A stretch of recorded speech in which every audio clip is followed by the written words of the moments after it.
წარმოიდგინეთ ასეთი სურათი, ხო?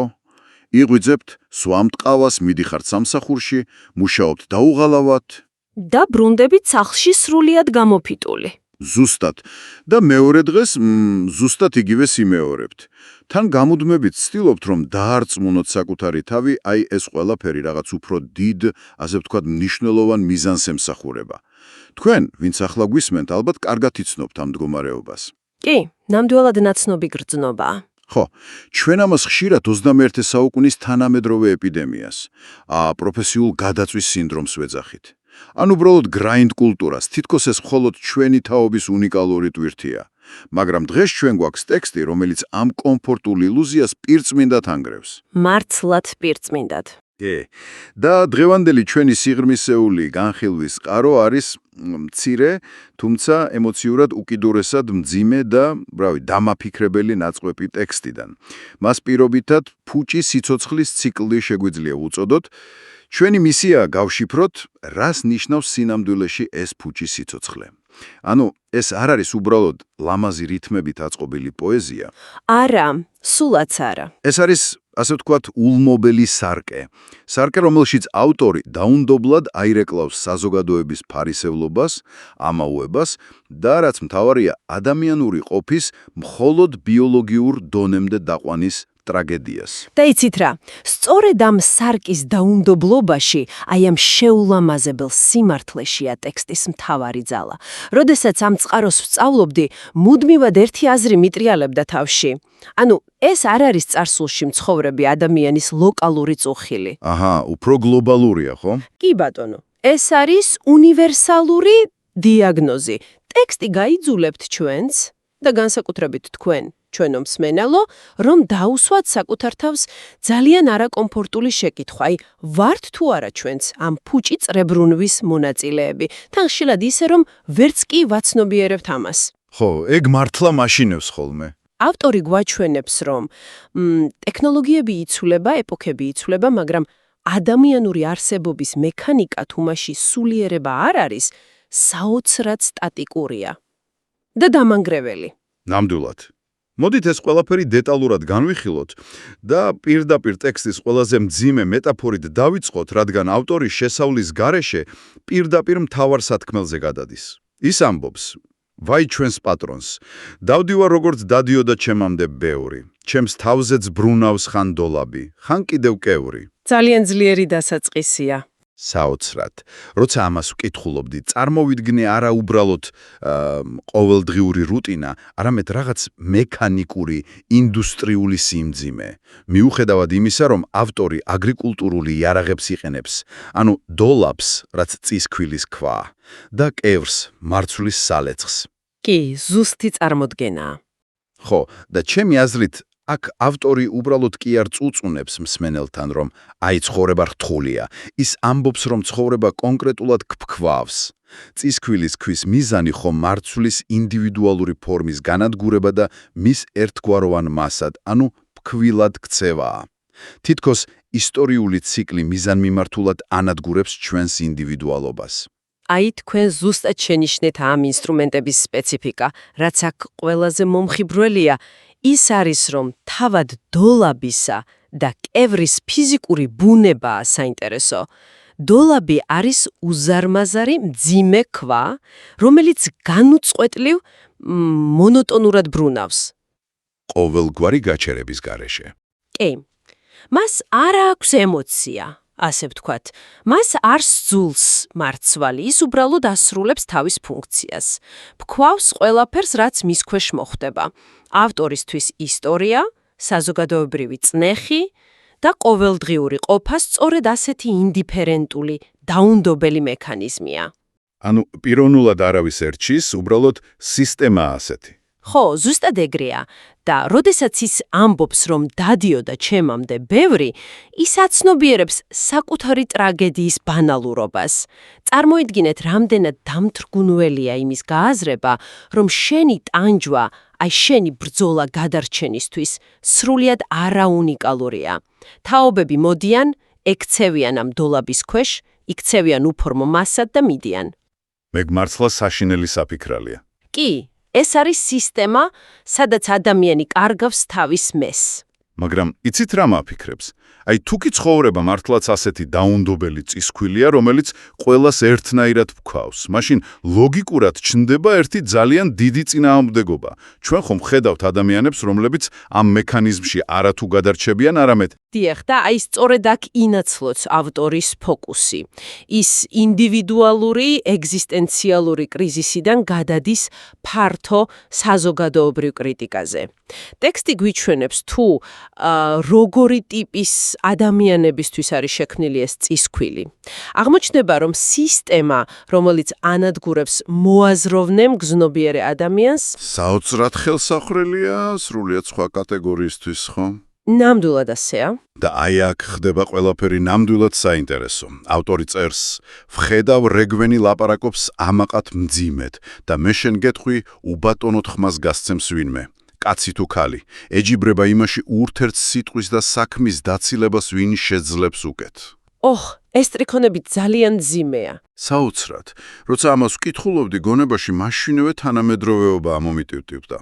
წარმოიდგინეთ, ტიპური სოციალური ქსელის ინფლუენსერი, ან კიდევ უფრო უარესი, რომელიმე პოლიტიკოსი ტრიბუნასთან. ჩვენ აქ, რა თქმა უნდა, არც ერთ პოლიტიკურ ფლანგს არ ვიჭერთ, უბრალოდ ტექსტის იდეას გადმოვცემთ. ისინი საუბრობენ საოცრად დამაჯერებლად, მძიმედ, ისეთი გამომეტყველებით თითქოს სამყაროს საიდუმლოებები ამოხსნეს. ხო, მაგრამ რეალურად მათ უკან არანაირი ქმედება არ დგას. ზუსტად, არანაირი ღირებულება, მაგრამ აქ უფრო საინტერესო ის არის, რომ საზოგადოება ამას იღებს. ჩემი თეორია ასეთია, რომ როცა დოლაბი გამუდმებით ტრიალებს და ადამიანები ასე გადაღლილები არიან ყოველდღიურობით, მათ ურჩევნიათ მიენდონ ვინმეს, ვინც ხმამაღლა და თავდაჯერებულად საუბრობს. თუნდაც ის სრული რეგვენი იყოს. კი ბატონო, ეს ენერგიის დაზოგვის მექანიზმია საზოგადოებისთვის, თუ შეიძლება ასე ვთქვათ. ეს ძალიან ზუსტი და ღრმა დაკვირვებაა. თუ ამას უფრო ფართო სურათს დაუკავშირებთ და ფსიქოლოგიური კუთხით შევხედავთ, მივხვდებით, რატომ ამბობს ავტორი, რომ რეგვენს ვინმე უბატონოდ ხმას არ გასცემს. ანუ, ეს არ არის უბრალოდ შიში. აბარ არის. ეს არის საზოგადოებრივი აპათია, რომელიც თქვენ ზუსტად აღწერეთ ახლა. როდესაც საზოგადოება კარგავს კრიტიკული აზროვნების უნარს, ან, უბრალოდ იმდენად დაღლილია, რომ ამის სურვილიც აღარ აქვს, აი მაშინ თავდაჯერებული უვიცობა ხდება ლიდერობის მთავარი კრიტერიუმი. ვაუ! სიცარიელე ყველაზე ხმამაღლა ჟღერს, ხო? ზუსტად. რეგვენი საუბრობს მძიმედ, რადგან მას არ აწუხებს ეჭვები. არ აწუხებს მორალური დილემები, რაც მოაზროვნე ადამიანს მუდმივად თანსდევს. საზოგადოება კი, რომელმაც უკვე დააკარგა სიმართლისა და სიყალბის გარჩევის კომპასი, ამ თავდაჯერებულობას აღიქვამს როგორც ძალას და უსიტყვოდ ემორჩილება მას. აჰა, და მერე მოდის ეს აბსურდული შეჯიბრი. ავტორი ამბობს, რომ ადამიანები ერთმანეთს ეჯიბრებიან სიტყვისა და საქმის დაჩილებაში. კი, ეგ ყველაზე პარადოქსული ნაწილია. ხო, იმიტომ რომ წესით ნორმალურ სისტემაში ხო პირიქით უნდა იყოს, ადამიანები უნდა ეჯიბრებოდნენ იმაში, ვინ უკეთესი საქმეს გააკეთებს, ვისი სიტყვა უფრო სანდოა, მაგრამ აქ, სიყალბე აქ ქცეული სპორტად. ჩემი აზრით ეს იმიტომ ხდება, რომ ნამდვილი საქმის კეთება სჭირდება დრო, ენერგია და პატიოსნება. სისტემა კი, ის მბრუნავი დოლაბი მკისიერ შედეგებს და მორჩილებას ითხოვს. ეგრეა. ამიტომ ილუზიის შექმნა ბევრად უფრო მომგებიანი ხდება, ვიდრე რეალობის შეცვლა. სრულიად გეთანხმებით, ეს არის ფარისევლობის ეპოქის მთავარი მახასიათებელი. ის, რასაც თქვენ ილუზიის შექმნას უწოდებთ, რეალურად არის ადაპტაციისა და გადარჩენის სტრატეგია. აი ამ დამახინჯებულ რეალობაში. სხვა გზა არ აქვთ. ერთგვარად კი, როდესაც სისტემა ფასეულობებს თავდაყირა აყენებს, მანიპულაცია და სიცრუე ხდება ერთადერთი კონვერტირებადი ვალუტა. თუ შენ გულწრფელი ხარ, თუ შენი სიტყვა საქმეს ემთხვევა, შენ ავტომატურად ხდები სუსტი რგოლი. ძალიან მარტივი სამიზნე. გასაგებია. ამიტომ ადამიანები იწყებენ საკუთარი თავის ტრანსფორმაციას, რომ არ გაირიყონ. ისინი სწავლობენ, როგორ ითამაშონ ეს თამაში და საბოლოოდ თავადაც ამ სიყალბის მთავარი შემოქმედები ხდებიან. სიტყვისა და საქმის დაცილება აღარ არის უბრალოდ ტყუილი, ეს არის სოციალური კონტრაქტი, რომელსაც ყველა თანხმდება. ეს საშინელად რეალისტური და ამავდროულად ძალიან მძიმე სურათია. მაგრამ როდესაც საზოგადოება ასეთ სოციალურ კონტრაქტს აწერს ხელს, როცა ფარისევლობა ხდება ნორმა, რა ემართებათ თავად ადამიანებს? რას ეჭიდებიან ისინი? ეგ არის მთავარი კითხვა. ხო, ტექსტი ამაზეც საუბრობს და მიგვიყვანს იმ წერტილამდე, სადაც სულიერებისგან დაცლილი ადამიანი რაღაცით ხომ უნდა ავსებდეს ამ სიცარიელეს. და ჩნდება ახალი ძალიან ვიზუალური და სიმბოლური სტრიქონები. გზადაგზა მხვდება კმაყოფილი სიფათი რეგუნის, ფოთლებს უწდიან ლამაზმანებს ამაოდ ლეღუნი. აი, ლეღვის ფოთლები. ძალიან საინტერესო მეტაფორაა. როცა ამას ვკითხულობდი, პირდაპირ ადამი და ევა გამახსენდა. მათ ხომ შეიცნეს თავიანთი სიშიშვლე, შერცხვათ და სცადეს მისი დაფარვა ლეღვის ფოთლებით, აქაც ჩემი აზრით საზოგადოება ცდილობს თავისი მორალური გაკოტრების, ასე ვთქვათ, სულიერი სიშიშვლის დაფარვას ესთეტიკით, გარეგნული სილამაზით. ზუსტად. მაგრამ ავტორი ერთ პატარა, მაგრამ გადამწყვეტ სიტყვას იყენებს. ამაოდ. ანუ ეს მცდელობა თავიდანვე განწირულია, ხო? ზუსტად ასია. ეს ბადებს ძალიან მნიშვნელოვან კითხვას. თქვენი პარალელი ადამსა და ევასთან აბსოლუტურად ადგილზეა, რადგან ლეღვის ფოთოლი კულტურულად სწორედ სირწყვილისა და დანაშაულის დაფარვის უნივერსალური სიმბოლოა.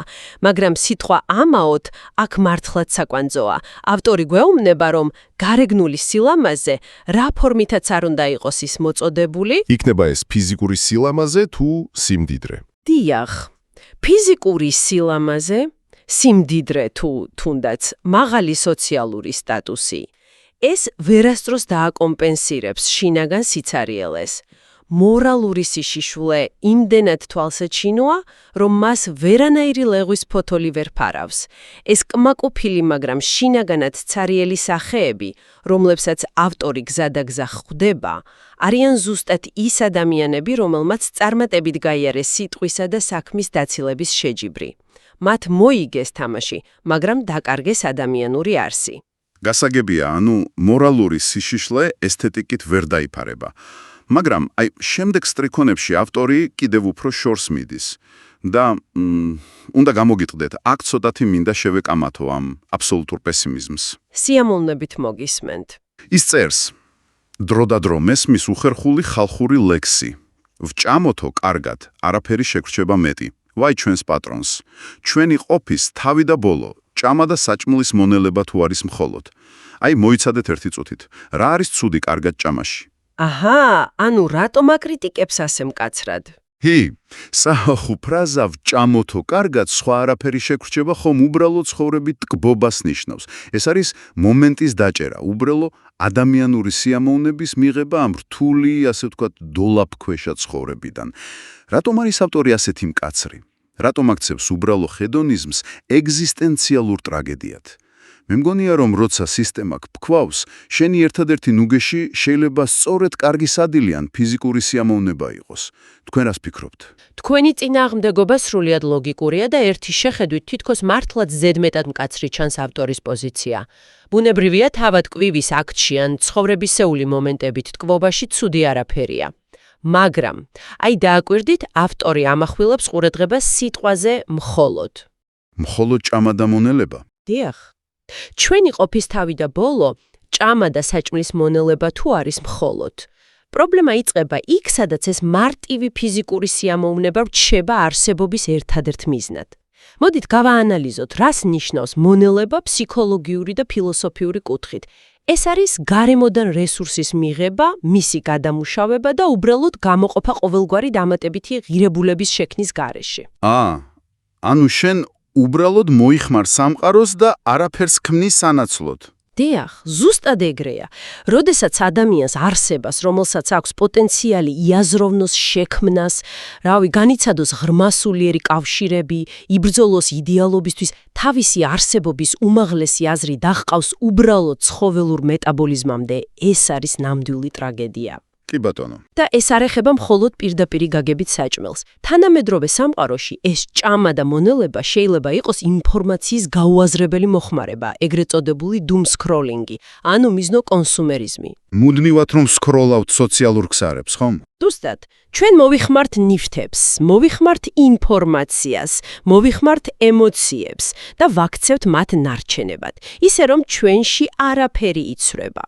როდესაც საზოგადოებაში იდეალები კვდება, როდესაც ფარისევლობა იმარჯვებს, ადამიანებს აღარ რჩებათ სხვა საყრდენი და ისინი ერთგვარ კაპიტულაციას აცხადებენ ცხოვრების წინაშე. ეს ფიზიოლოგიური მოთხოვნილებებზე დაყვანილი არსებობა არ არის ცხოვრებით ტკობა, არამედ სიცოცხლის გაუფასურება. სწორედ ეს აქცევს სიცოცხლეს სრულიად ფუჭად. ვაუ, ეს მართლაც სხვა პერსპექტივას ხსნის, როცა შენ უბრალოდ მომნელებელი ტრაქტი ხდები საზოგადოების სხეულში, შენი ინდივიდუალობა მართლაც საბოლოოდ ნადგურდება. და ახლა ხვდები, რატომაც იწყება და სრულდება ლექსი ერთი და იმავე სასოწარკვეთილი შეძახილით. სხვათა შორის ეს ძალიან მნიშვნელოვანი სტრუქტურული დეტალია, რომელსაც მინდა ჩვენი მსმენელის ყურადღებაც მივაპყრო. კი, ეგ აუცილებლად უნდა ვახსენოთ. ლექსი სრულდება ზუსტად იმავე სტრიქონებით, რითაც დაიწყო. დავდივარ როგორც დადიოდა ჩემამდე ბევრი, ჩემს თავზეც ბრუნავს ხან დოლაბი, ხან კიდევ კევრი. ანუ, ჩვენ გავიარეთ საზოგადოების დიაგნოზი. ვნახეთ, როგორ იმარჯვებს რეგვენი, როგორ აშორებენ ერთმანეთს სიტყვასა და საქმეს. როგორ ეფარებიან ლეღვის ფოთლებს. და საბოლოოდ როგორ ეშვებიან უბრალო მეტაბოლიზმამდე. და ამ ყველაფრის მერე ჩვენ ისევ იმ ბრუნავი წისკვილის ქვეშ აღმოჩნდით. ციკლი შეიგრა. ფორმა სრულად იმეორებს შინაარს. ეს დახურული წრე ქმნის საშინელ კლაუსტროფობიურ შეგრძნებას. ნამდვილად, ავტორმა შექმნა ტექსტი, რომელიც სტრუქტურულადაც კი ხაფანგს გავს. დასაწყისისა და დასასრულის ეს დამთხევა გვაგრძნობინებს, რომ ეს არ არის მოვლენების ხაზოვანი განვითარება, სადაც რაღაც პროგრესი არსებობს. უფრო სტაგნაცია. ეს არის განმეორებადი კოშმარი, მანკიერი წრე, საიდანაც თავის დაღწევა თითქმის შეუძლებელია, სანამ არ შეიცვლება თავად ადამიანის ცნობიერება. დოლაბი არ გაჩერდება თავისით, რადგან ის სწორედ ამ მომნელებელი ადამიანების ინერციით იკვებება. საბოლოო ჯამში რას ნიშნავს ეს ყველაფერი ჩვენთვის? რატომ გავაკეთეთ ამ კონკრეტული ტექსტის სიღრმისეული განხილვა? თუ ყველაფერს შევაჯამებთ, ტექსტი მკაფიოდ გვაფრთხილებს, რომ ფუჩი ცხოვრება არ არის აუცილებლად ფინანსური სიდუხჭირე, წარუმატებლობა კარიერაში ან რაიმე მსგავსი ტრადიციული გაგებით. არა, სულაც არა. არა, ფუჩი ცხოვრება არის სულიერი სიცარიელე და მორალური კომპრომისი. ეს არის მდგომარეობა, სადაც სიყალბე და ფარისევლობა იმარჯვებს, სადაც სისულელე საპატიოა და არავინ ბედავს უბატონოდ ხმის გაცემას. და სადაც შენი არსებობის ერთადერთ უმაღლეს მიზნად ფიზიკური მოთხოვნილებების დაკმაყოფილება რჩება. და როგორც აღვნიშნეთ, ეს დახშული მდგომარეობა არავის შემთხვევითი. ეს ლოგიკური შედეგია იმისა, როცა საზოგადოება ნებდება დოლაბის ბრუნვას. ზუსტად ეგრეა. და სწორედ ამიტომ მინდა უშუალოდ მივმართო ჩვენს მსმენელს. თქვენ ვინც ახლა გვისმენთ. ეს არ არის მხოლოდ საინტერესო ლიტერატურული ანალიზი. ეს არის მოწოდება თვითრეფლექსიისკენ. ნამდვილად. დააკვირდით თქვენს გარემოს, თქვენს ყოველდღიურ გადაწყვეტილებებს. ხომ არ აღმოვაჩენთ ხოლმე ჩვენს თავს ისეთ სიტუაციებში, სადაც მთავარ ყურადღებას სიტყვისა და საქმის დაცილებას უთმობთ გადარჩენის მიზნით. სადაც ვაფასებთ გარეგნულ ლამას შეფუთვას ნაცვლად რეალური შინაარსისა. ან ხომ არ ვექცევიან ჩვენს მხოლოდ ყოფითი რუტინის გავლენის ქვეშ, ისე რომ ვეღარც კი ვამჩნევთ. კი, ბატონო, როგორ გავხდით ამ ისტორიული მექანიზმის ნაწილი, რომელიც მხოლოდ მოიხმარს და ინელებს? ეს ტექსტი გვაიძულებს ვიფხიზლოთ, რომ ჩვენი სიცოცხლე მართლაც ფუჭი არ აღმოჩნდეს. ზუსტად. და სანამ დავასრულებთ ჩვენს სიღრმისეულ ჩაძირვას ამ ტექსტში, მინდა დაგიტოვოთ ერთი ბოლო საკმაოდ ღრმა და პროვოკაციული ფიქრი. საინტერესოა, გისმენთ? ეს კითხვა ტექსტის ლოგიკიდან გამომდინარეობს, მაგრამ მგონია, რომ სრულიად ახალ პერსპექტივას ხსნის. ჩვენ ვთქვით, რომ ეს ციკლი ბრუნავს და ბრუნავს საუკუნეების განმავლობაში და ავტორიც ამბობს, რომ ჩემამდეც ბევრი დადიოდა ასეო. მაგრამ იქნებ თავად ის ფაქტი, რომ ავტორმა ეს ყველაფერი დაინახა, ტექსტად აქცია და დღეს ჩვენ, ანუ მე, ჩემი კოლეგა და თქვენ, ჩვენი მსმენელი, ამას სრულიად ვაცნობიერებ და ხმამაღლა განვიხილავთ, იქნებ ეს არის ერთადერთი გზა, რომ გავაჩეროთ ეს ისტორიული დოლაბი. ეს მართლაც რთული კითხვაა. შეუძლია თუ არა თავად ამ სიყალბის გაცნობიერების აქტს, რომ ამოგვაგდოს ფუჭი სიცოცხლის ციკლიდან, თუ პირიქით ეს მხოლოდ უფრო მტკივ ნეულს ხდის ჩვენს არსებობას, რადგან ახლა აი იმ კმაყოფილი და უვიცი ადამიანებისგან განსხვავებით, ჩვენ ზუსტად ვიცით, რომ დოლაბის ქვეშ ვართ და ის მაინც განაგრძობს ბრუნვას. ეს ნამდვილად ის კითხვაა, რომელსაც მარტივი პასუხი არ არსებობს. ცნობიერება ტკივილია თუ ერთადერთი შანსი გათავისუფლებისთვის. ამის გადაწყვეტა უკვე ინდივიდუალური არჩევანია. ხო, სწორედ ამ მძიმე, მაგრამ აუცილებელ კითხვაზე ფიქრს გიტოვებთ დღეს. დაფიქრდით ამაზე შემდეგ ჯერზე, როცა იგრძნობთ, რომ რუტინა გითხრევთ და დოლაბი თქვენს თავზეც იწყებს ბრუნვას. მადლობა, რომ დღეს ჩვენთან ერთად იყავით და არ შეუშინდით ამ რთულ თემებში ჩაძირვას. დროებით. დროებით. მადლობა ყურადღებისთვის.